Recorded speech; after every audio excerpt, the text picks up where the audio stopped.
ಸ್ಪಿನಿಯಲ್ಲಿ ಅಥವಾ ಕಾಸ್ 24 ಅಲ್ಲಿ ಕಾರ್ ಇಸ್ಕೊಬೇಕಂದ್ರೆ ಈ ವಿಡಿಯೋ ನಾವು ಒಂದ್ಸತಿ ಕನ್ಸಿಡರ್ ಮಾಡಿ. ಸೊ ಇವಾಗ ನಾವು ಬಂದ್ಬಿಟ್ಟು ಯಲಹಂಕದಲ್ಲಿ ಇರುವ ಸ್ಪಿನಿ ಶೋರೂಮ್ಗೆ ಬಂದಿದ್ದೀವಿ.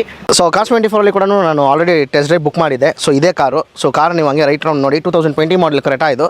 ಸೊ ನೀವು ಗಾಡಿ ತಗೊಂಡು 100-200 ಕಿಲೋಮೀಟರ್ ಓಡಿಸಿ ನೋಡಿ. ಇಫ್ ಇನ್ ಕೇಸ್ ಸ್ಯಾಟಿಸ್ಫೈ ಆಗಿಲ್ಲ, ಇಲ್ಲ ಮನೇಲಿ ಏನಾದ್ರು ಹೇಳಿದ್ರು, ಇಲ್ಲ ನೀವು ಸರ್ಪ್ರೈಸ್ ಏನಾದ್ರು ಮಾಡ್ತಿದ್ದೀರಾ, ಇಲ್ಲ ನಿಮ್ಗೆ ಬೇರೆ ಯಾವ್ದಾದ್ರು ಚಾಯ್ಸ್ ಚೂಸ್ ಮಾಡಬೇಕಂದ್ರೆ ಯು ಕ್ಯಾನ್ ರಿಟರ್ನ್ ಇಟ್. ಅದು 100% ರೀಫಂಡಬಲ್. ಇಲ್ಲ ಬೇರೆ ಗಾಡಿ ಬೇಕಾ, ಬೇರೆ ಗಾಡಿ ಸ್ವಾಪ್ ಆಗುತ್ತೆ. ಸ್ವಾಪ್ ಆಗುತ್ತೆ. ಓಕೆ. ಇನ್ 5 ಡೇಸ್ ಗಾಡಿ ಇಷ್ಟ ಆಗಿಲ್ಲ ರಿಟರ್ನ್ ಮಾಡಿದ್ರೆ ನಿಮಗೆ 10,000 ರೂಪಾಯಿ ಡೆಬಿಟ್ ಮೈನಸ್ ಆಗುತ್ತೆ ನಿಮಗೆ. 10,000 ಓವರ್ ಅಮೌಂಟ್. ಹೌದು, 10,000 ಅಮೌಂಟ್ ಅಂದ್ರೆ ಓವರ್ ವೆಹಿಕಲ್. ಸೊ ಅದು ಯಾವ್ದು ರೀಫಂಡ್ ಎಲ್ಲ ನೀವು ಮಾಡಲ್ಲ. ರೀಫಂಡ್ ಮಾಡ್ತಾರೆ ಸರ್ ನಿಮಗೆ. ಮಿಕ್ಕಿದ ಅಮೌಂಟ್ ರಿಫಂಡ್ ಆಗುತ್ತೆ ನಿಮಗೆ. 10,000 ಹೋಲ್ಡ್ ಆಗುತ್ತೆ. So the thing is life time warranty ಅನ್ನೋದಂದ್ರೆ ನೀವು ಅದರಲ್ಲೇ ಅನಲೈಸ್ ಮಾಡಬಹುದು. ಲೈಫ್ ಟೈಮ್ ವಾರಂಟಿ ಯಾರು ಕೊಡಕ್ಕಾಗಲ್ಲ ಯಾರಿಗೂ, ಕರೆಕ್ಟಾ? ಸೊ ಅದೇನಾಗುತ್ತೆ ಅಂದ್ರೆ ಲೈಫ್ ಟೈಮ್ ವಾರಂಟಿ ಅಂದ್ರೆ ಅದೇನು ಫ್ರೀ ಸರ್ವಿಸ್ ಅಲ್ಲ, ಅದಕ್ಕೆ ಎಕ್ಸ್ಟ್ರಾ ಚಾರ್ಜಸ್ ಇರುತ್ತೆ. ಆನ್ಯುವಲ್ ಫೀ ಮೇಂಟೈನ್ ಮಾಡ್ತಾ ಇರಬೇಕು. ಅದೆಲ್ಲ ಹಿಡನ್. ನಾನು ಅದನ್ನೇ ಹೇಳಿದ್ದು. ನಾನು ಫಸ್ಟ್ ಏನಂದ್ರೆ ಸ್ಪಿನ್ನಿ ಅಂದ್ರೆ ಟ್ರಾನ್ಸ್ಪರೆನ್ಸಿ.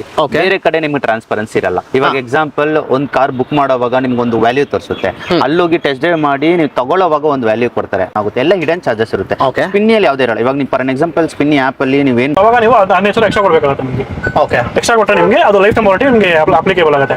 ಮತ್ತೆ ನೀವು ಅದರಲ್ಲಿ ಬಂದ್ಬಿಟ್ಟು ವೆಹಿಕಲ್ ಸರ್ವಿಸ್ ನಮ್ಮ ಹತ್ರನೇ ಮಾಡಿಸ್ಬೇಕು. ನೀವು ನಿಮ್ಮ ಹತ್ರನೇ ಹೌದು, ಮಾಡಿಸ್ಬೇಕು. ಆಚೆ ಮಾಡ್ಸಂಗಿಲ್ಲ ಸರ್ವಿಸ್. ಎಕ್ಸಾಂಪಲ್ ಈ ಕಾರ್ ಬಂದ್ಬಿಟ್ಟು ಒಂದು 11 lakhs ಇದೆ ಅನ್ಕೊಳ್ಳಿ. ಸೊ ಅದೇ ಪ್ರೈಸ್ ನಿಮ್ಗೆ ಡೆಲಿವರಿ ಟೈಮ್ ತನಕ ಇರುತ್ತೆ. ಡೆಲಿವರಿ ಟೈಮ್ ತನಕ ಅದೇ ಇರುತ್ತೆ. ಸೊ ಸ್ಪಿನಿ ಇದು ಬೆನಿಫಿಟ್ಸ್ ಎಲ್ಲ ನಿಮ್ಗೆ ಕಂಪ್ಲೀಟ್ ಆಗಿ, ಸೊ ಇದಕ್ಕಿಂತ ಡೀಟೇಲ್ ಆಗಿ ಐ ಥಿಂಕ್ ಸ್ಪಿನಿ ಆ್ಯಪ್ ಅಲ್ಲಿ ನಿಮ್ಗೆ ಎಕ್ಸ್ಪ್ಲೇನ್ ಮಾಡಿರಲ್ಲ.